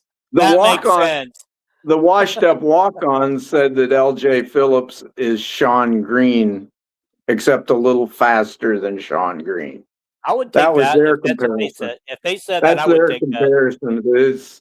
When Penn State was dying to get him, he's an ultra good running back. But yeah. Alrighty. I think this is a good place to kind of wrap things up for the night. He said that. He said Russell plus Green. Yeah, I'm glad that I'm getting, like I told you beforehand, finally after doing this with Dean for I don't know if I've Have we been doing it for a year? I don't know. I think we started about a year ago because Paul couldn't come on and Jason took a break. Well, Jason, I remember the text message in the messenger. Jason said, "Get Kelvin on," like that. So you go, okay. He asked me on, and I was so nervous. I'm finally getting relaxed, at this. Well, no, I mean, Jason, the first time he saw you on here, he asked me in a private text, he said, "Who was that guy?" He goes, "You got to get him on more often. He knows his stuff." Well, I was just appearing in your comments for a long time. You guys would say something and I'd say, "Oh, that was such and such." Yeah. That was such and such, because I know facts, Yeah. And then the first time I was on was when Tim Lester was hired. I'd never been on any podcast, any place. And I was the only guy that was positive on Tim Lester. So you go, tonight we have a guy. Tonight we have a guy who actually likes the Tim Lester hire, and he's going to explain why. And then all these people were attacking me, which I thought, what the hell? Why are people attacking me? That night. But it was like, right? Yeah. I'm glad that once in a while I get attacked on here in the messages, but I'm glad that people have kind of calmed down as far as I really just try to give information out that I know or hear or read. Well, judging by the comments that I've read and comments in some of our YouTube videos and stuff, you are well liked. People like you. I don't know. It was so funny. Cyhawk says you're an old school encyclopedia. Most of the opinions I give on players come from coaches. Mm-hmm. And I'm not talking about, coaches, in junior high or something. I'm talking about coaches at Iowa or from Urban Meyer or Nick Saban. Or I like to find experts' opinions and stuff like that. But it was so funny on YouTube. I can't comment on your YouTube version on there or anything, but my best friend in high school commented the last one because when you opened the show, I was in the middle of this big yawn, and he goes, "Kelvin, yawn," like that. And that was my best friend. That was my best friend in high school, Mark Jurgensen. We went to school together. So how come you cannot comment on the YouTube? How come you can't? No, it says I have to log in or something. Oh, it depends on where you're logging in from. Just go straight to the YouTube. Go to YouTube and look it up. That's the way I do it. But anyway, I can't comment, which it doesn't matter. I do enough commenting on here, probably too much for some people's appetite. But are you not following? If you ever talk to Mark Jurgensen, he would tell you that in the mid 70s, I invented like analytics and fantasy football and stuff like that. I carried around this notebook in school. I was so good in school, I'd sit around and do all my sports stuff and everything in my notebook while the teacher was talking, because I was going to get A's anyway. And he will tell you that I had this pages of all this things predicting what wide receivers were going to lead, what the top 20 wide receivers in the NFL, which each one was going to get for yards, and what the passers were going to get and everything. He was telling me that the other day, and he said, I said, God, I forgot all about that, but all right. Anyway, okay. Cyhawk says go Hawks, ladies tomorrow night with a question mark. Yes, tomorrow night. At Maryland. Okay, let's get out of here. We've done enough. We've done enough damage for one night. Another win. I guarantee we're going to win 2 games this week, Dean. Okay. Can you guarantee Ohio State? Yes. Okay. They're a two-player team. If we handle their press, both these teams' presses will be 2 victories. And if I'm wrong, I will come on and apologize to everybody Sunday night. Iowa women at Maryland tomorrow night at 5 p.m. Central Time. Do you know what the time is tomorrow night for it? That sounds about right. It's 5 p.m. Iowa time. That's Central Time. Okay. And Sunday's at 1 o'clock Iowa time on Peacock. I hate Peacock. I hate the fact that I'm going to be in church. Oh, wait a minute. I might not be in church Sunday. And tomorrow it'll be 11 o'clock your time. And the game tomorrow night's on NBC, I believe. Okay. That's crazy. I hope everybody enjoyed the show. We're going to get out of here. We got to get out of here. We've gone 2 hours. Nobody's going to watch us for 2 hours. Oh, you watch. We'll have 400 views. All right. Yeah. Famous last predictions. Okay. 400 views, guys. Mm-hmm. Share this out with them. Hit the like button. Hit the subscribe button. Get it shared out so we can get 400 views. You know what I'm going to do, Dean? I'm going to put in my headline, Talking Belgian Horses, and my 4,000 friends on Facebook are all going to tune in. So we're going to give Cyhawk the last comment of the night. Death to Peacock. All righty. Let's get out of here. Thanks for watching, everybody.